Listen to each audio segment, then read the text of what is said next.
सुनसान जंगल के किनारे बसा डोंगरीला गांव। चारों तरफ घना डरावना जंगल। अमावस की काली रात थी।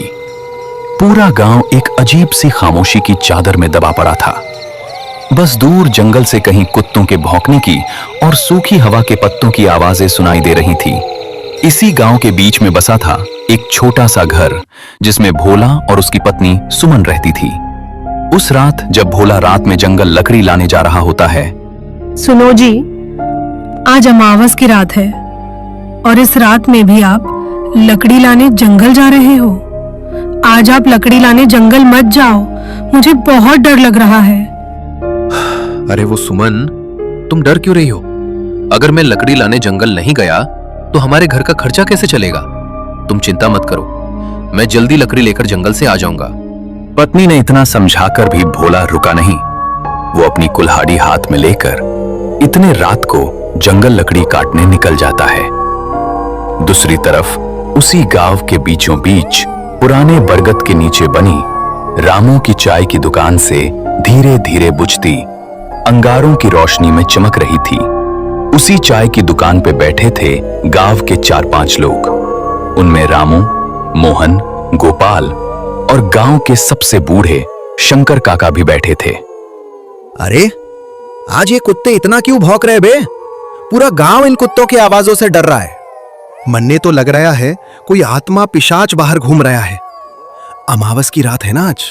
हाँ, आज अमावस्या की रात है और आज की रात जंगल में जाना मतलब अपने ही सिर पे लाठी मारने जैसा होगा। आज छलावा रास्तों में भटकता है।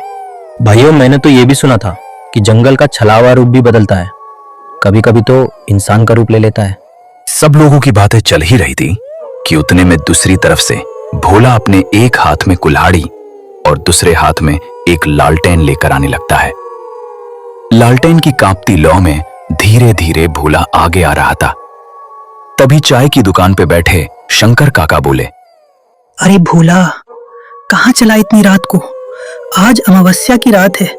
ये रात बिल्कुल ठीक नहीं है बेटा। पागल हो गया है क्या भोला? कौन आदमी अमावस की आधी रात को जंगल में लकड़ी काटने जाता है?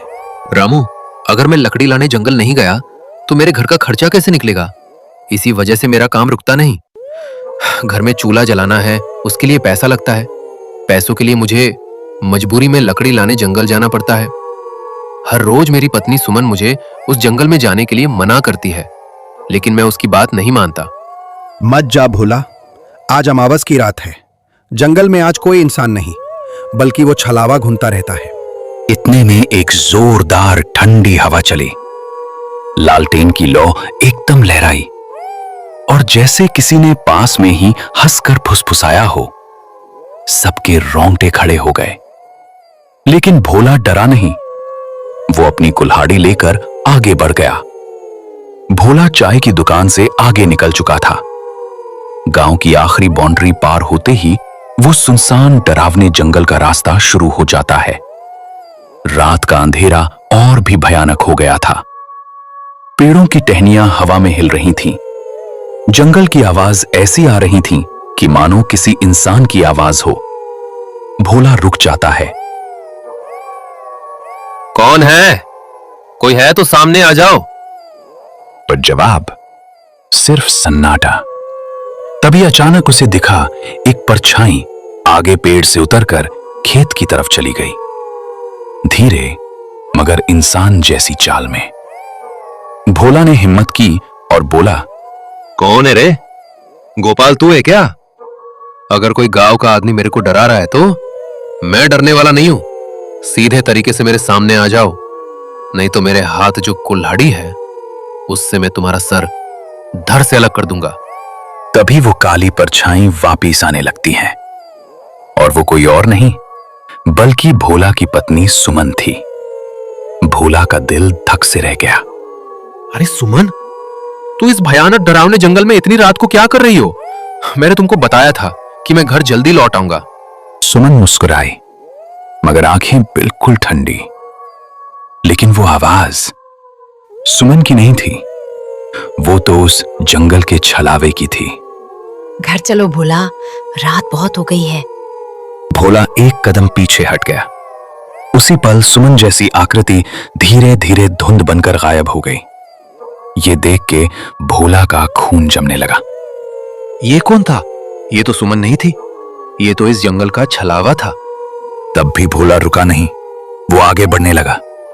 जंगल के रास्ते से भयानक डरावने डरावने आवाजें आनी शुरू हो गईं। थोड़ी देर बाद भोला जंगल के बीच आ चुका था। अब उसको पीछे लौटने की हिम्मत नहीं हो रही थी, आगे जाने का डर अलग। अचानक उसे अपने पीछे किसी के चलने की आहट आई। वो पीछे मुड़ा, लेकिन वहां कोई नहीं था। ये सब देख के भोला जोर से चिल्लाया, कौन है रे? सामने आ! तभी एक बार और उसके पीछे धीमी खुरदरी आवाज आई, जैसे किसी 60 साल के बुड्ढे की आवाज हो। फिर से भोला पीछे मुड़ा तो अपने पीछे उसको उसी के गांव के शंकर काका दिखाई दिए, जो चाय के दुकान पे बैठे हुए थे। शंकर काका, आप इस वक्त इस जंगल में? आपने तो मुझे जंगल जाने को रोका था, तो आप इस जंगल में इतनी रात को क्या कर रहे हो? मैं तेरा ही इंतजार कर रहा था भोला। भोला, आज तुझे मेरे हाथों से कोई नहीं बचा सकता। आज तेरा शरीर मेरा होगा। ये सब देख के भोला पीछे हट गया। मुझे पता है कि तुम मेरे गांव के शंकर काका नहीं हो। मैंने तुमको पहचान लिया है, तुम एक जंगल के छलावा हो। अचानक शंकर काका का चेहरा पिघलने लगा। आंखें लाल, दांत लंबे और चेहरा किसी दानव जैसा। भोला डरकर कुल्हाड़ी लहराता हुआ भागा। छलावा पेड़ों से ऊपर नीचे कूदता हुआ उसका पीछा कर रहा था। भोला भागते भागते एक पुरानी खाई पर पहुंचा। आगे रास्ता नहीं था, पीछे से छलावे की हंसी। अब भोला के पास आगे जाने का कोई भी रास्ता नहीं था। न भोला पीछे जा सकता था, न आगे जा सकता था। भोला ने कांपते हुए हाथों से अपनी कुल्हाड़ी उठाई और बोला, आ जा, मैं डरता नहीं तुमसे। तुझे जो करना है कर ले। छलावा एक झटके में भोला का रूप लेकर सामने खड़ा हो जाता है। अब इधर भी भोला और उधर भी भोला, एक असली एक नकली। ये सब देख के असली भोला डर जाता है। भोला, अब तू क्या करेगा? अब तो मैंने भी तेरा रूप ले लिया है। अब कौन सा तू और कौन सा मैं? अब तो तुम्हारी पत्नी सुमन भी मुझे नहीं पहचान पाएगी। तभी अचानक छलावा भोला के ऊपर छलांग मारने ही वाला था कि भोला को अचानक शंकर काका की बात याद आई।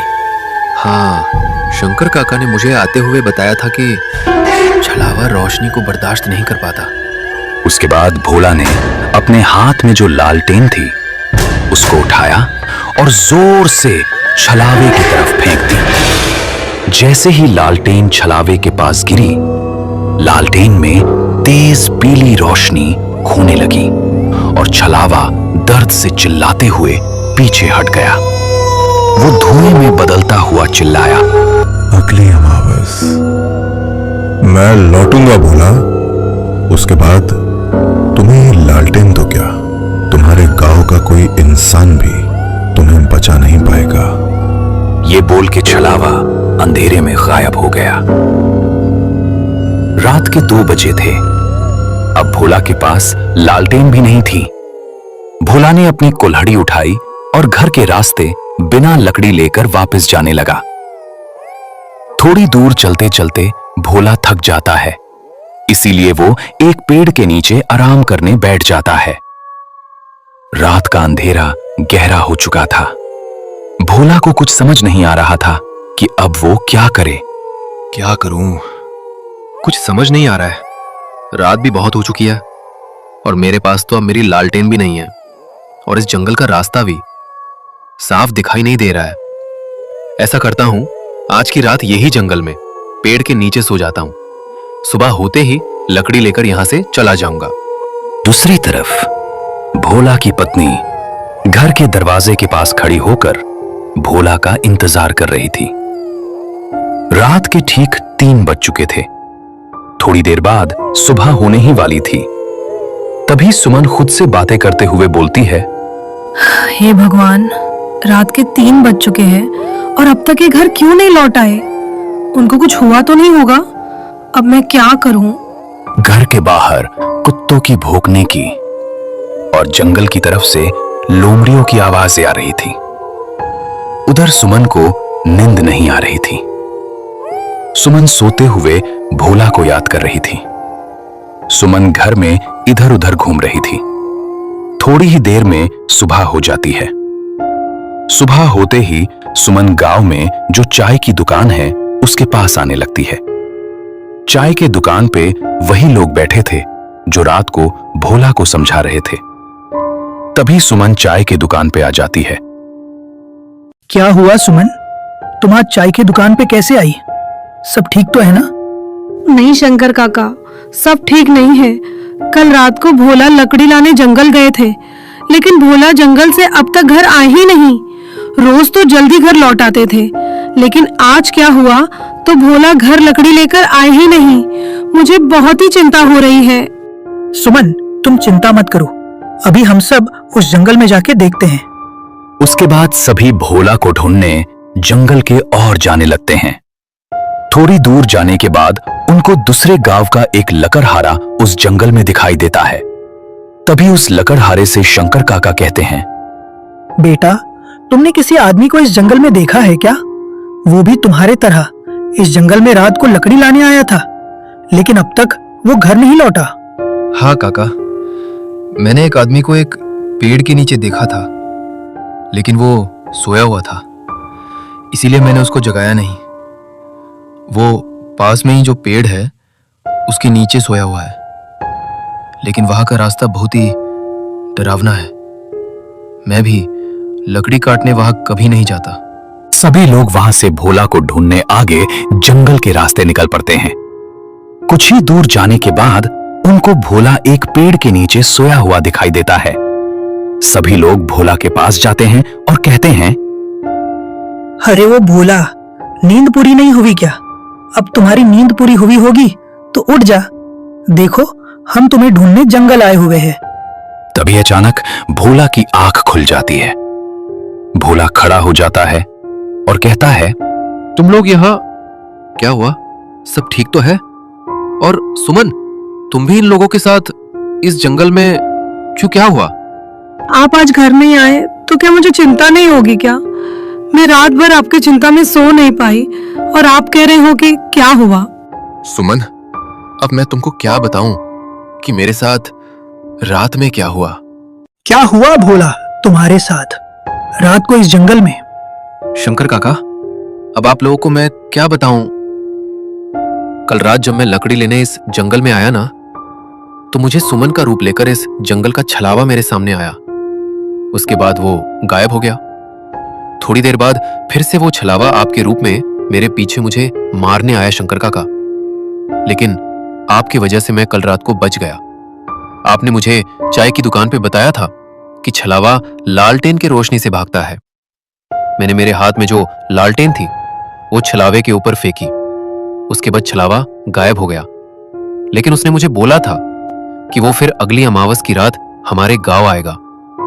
शंकर काका, छलावा गया नहीं है, सिर्फ कुछ दिनों के लिए गायब हो गया है। इसीलिए हम सब गांव वालों को सावधान रहना होगा। बेटा भोला, तू आज बच गया, पर वो किसी और का रूप लेकर फिर आएगा।